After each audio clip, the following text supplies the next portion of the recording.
एक अलग ही एटीट्यूड आ जाता है, क्योंकि वो उस खानदान को पहला वारिस जो देने वाली थी। श्रुति ने अपने मन में कहा, अब आएगा ना मजा, देखती हूँ कि कैसे ये पलक अब अपना घमंड दिखा पाती है। इससे सुंदर भी हूँ और इससे अमीर भी हूँ और अब इस खानदान को पहला वारिस भी देने वाली हूँ।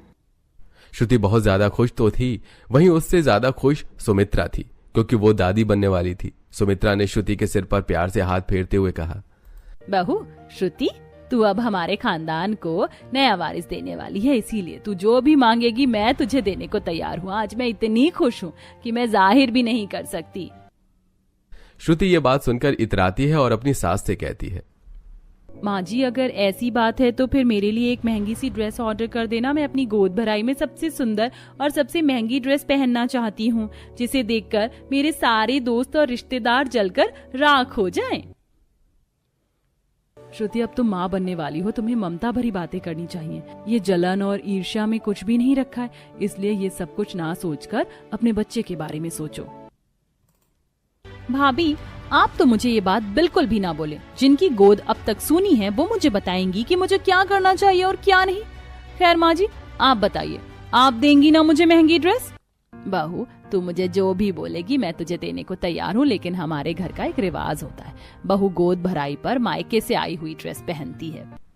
पहले ही तो श्रुति इस बात को सुनकर चुप हो जाती है और उसके बाद कहती है, बस इतनी सी बात माँ जी? फिर तो बहुत अच्छी बात है। आप तो जानती हैं कि मेरे पापा कितने अमीर हैं, वो तो मेरे लिए लाखों करोड़ों की ड्रेस लाने को भी तैयार हो जाएंगे।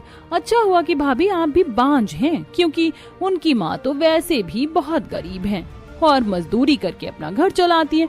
अगर भाभी गर्भवती होती तो उनकी माँ महंगी ड्रेस कहाँ ला पाती? अपना कोई पुराना कपड़ा उठाकर ले आती या कोई सेकेंड हैंड साड़ी।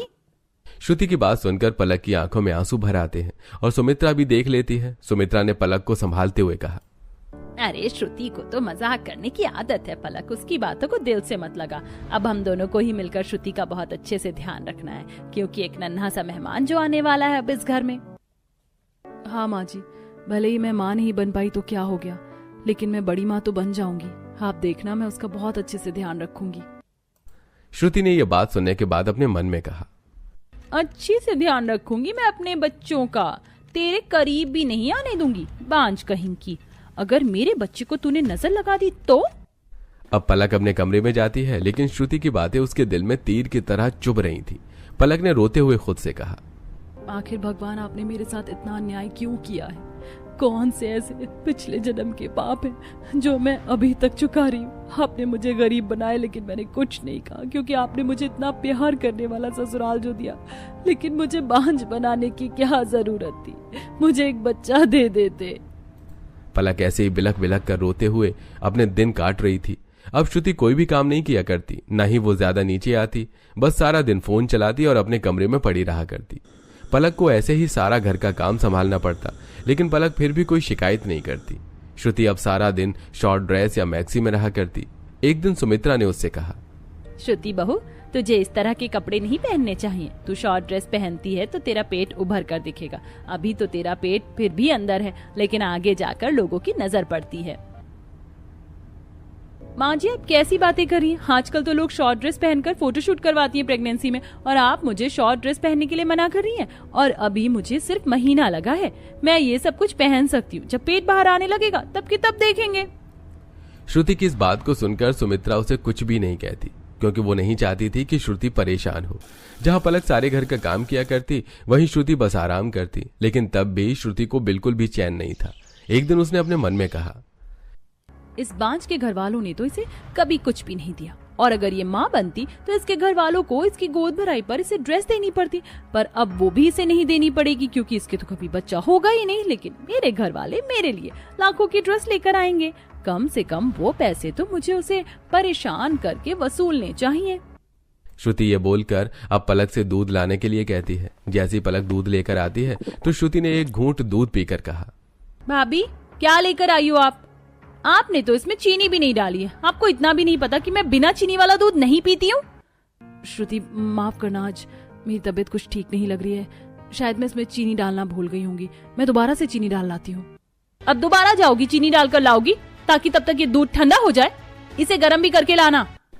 अब पलक जाती है और दोबारा श्रुति के लिए चीनी डालकर दूध गर्म करके लाती है और उसे दे देती है। लेकिन तभी श्रुति ने एक घूंट दूध पीकर कहा, हे राम, तुम मेरा मुंह जलाकर मुझे बीमार करना चाहती हो क्या? कितना गर्म दूध लेकर आई हो। इतना गर्म दूध पीकर तो मेरे बच्चे को भी तकलीफ होगी। श्रुति इसी तरह नाटक करने लगती है और अपने सास ससुर को आवाज लगाकर बुलाती है। लेकिन जैसे ही सुमित्रा और उसका पति आता है तब तक पलक चक्कर खाकर गिर जाती है और सुमित्रा ने कहा, ये सब क्या कर रही हो बहू तुम पलक बहू के साथ? पलक तुम्हें सराखों पर रखती है और तुम्हारा पूरा ध्यान रखती है और तुम सिर्फ बेड पर बैठे बैठे उस पर चिल्लाती रहती हो। देखो बेचारी को चक्कर आ गए। अरे सुमित्रा, अब तुम श्रुति से क्यों लड़ाई कर रही हो? सबसे पहले बहू को बेड पर लेटा दो और मैं डॉक्टर को कॉल कर देता हूँ। अब ऐसा ही होता है। सुमित्रा का पति डॉक्टर को कॉल कर देता है। उसके बाद डॉक्टर जाकर पलक का चेकअप करता है और बताता है, बहुत बहुत बधाई हो सुमित्रा जी। अब आपके घर में एक नन्हा मेहमान नहीं, 2 नन्हे मेहमान आने वाले हैं। लगता है भगवान आप पर कुछ ज्यादा ही मेहरबान है। आपकी बड़ी बहू भी गर्भवती है। सुमित्रा ये बात सुनकर खुश हो जाती है और भगवान का धन्यवाद करते हुए कहती है, भगवान तेरा लाख लाख शुक्र है कि मेरी बड़ी बहू भी गर्भवती हो गई। उसके सर से बांझ होने का कलंक हट गया। मैं जितना अपनी छोटी बहू की गर्भवती होने से खुश हूँ, उससे ज्यादा अपनी गरीब बड़ी बहू के गर्भवती होने से खुश हूँ। वहीं दूसरी तरफ श्रुति जैसे ये बात सुनती है तो उसके सिर पर दुखों के बादल मंडराने लगते हैं।